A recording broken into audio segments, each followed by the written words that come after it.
Hello, I'm Malcolm Cox, and it is another glorious day here in Croxley Green. So we're outside, and I do hope the background noises aren't too distracting for us. So what are we doing? We are doing what we are reading, and what we're reading is Zeal Without Burnout. And we are in chapter 7 today. Taking delight in the right things, delighting in grace, not gifts. What did Jesus say in Luke chapter 10 to his followers?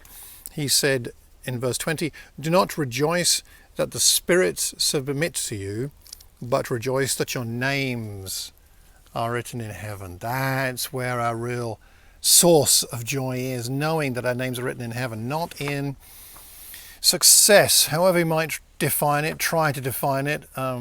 Success is not within our control, and success in worldly terms is surely not what we're looking for. But we rejoice instead that our names are written in heaven. As Christopher says in his book, if joy is to motivate us to gospel work, then joy must be rooted in something outside of the fruits of our work. When our joy comes from our gifts and our success, we will always be under pressure. Under pressure. Why? Because then we're only as good as our last sermon, only as entertaining as it was, or as moving or powerful as it was. We have to try and reproduce that, and we get into a bit of a muddle when that happens. And so our joy can't come from that. We can find some satisfaction in our work, but the joy must come from the fact that we know where we're headed and the fact that we are loved by a great and gracious God. The remedy, he says, is to glory much in grace. It is a privilege to be used in ministry, but it is a much greater privilege to be the recipients of grace.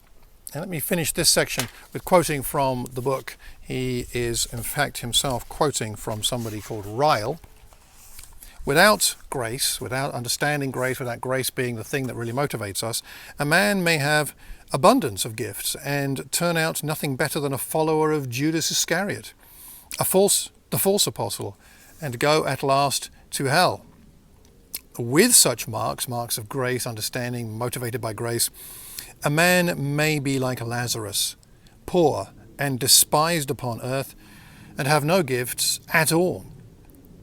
But his name is written in heaven, and Christ shall own him as one of his people at the last day.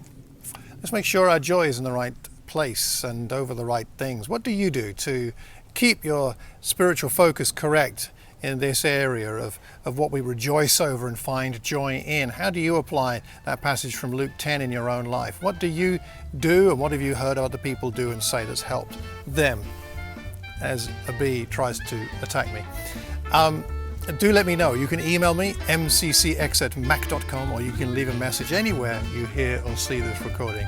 Until the next time, take great joy in the right things and have a wonderful week. God bless.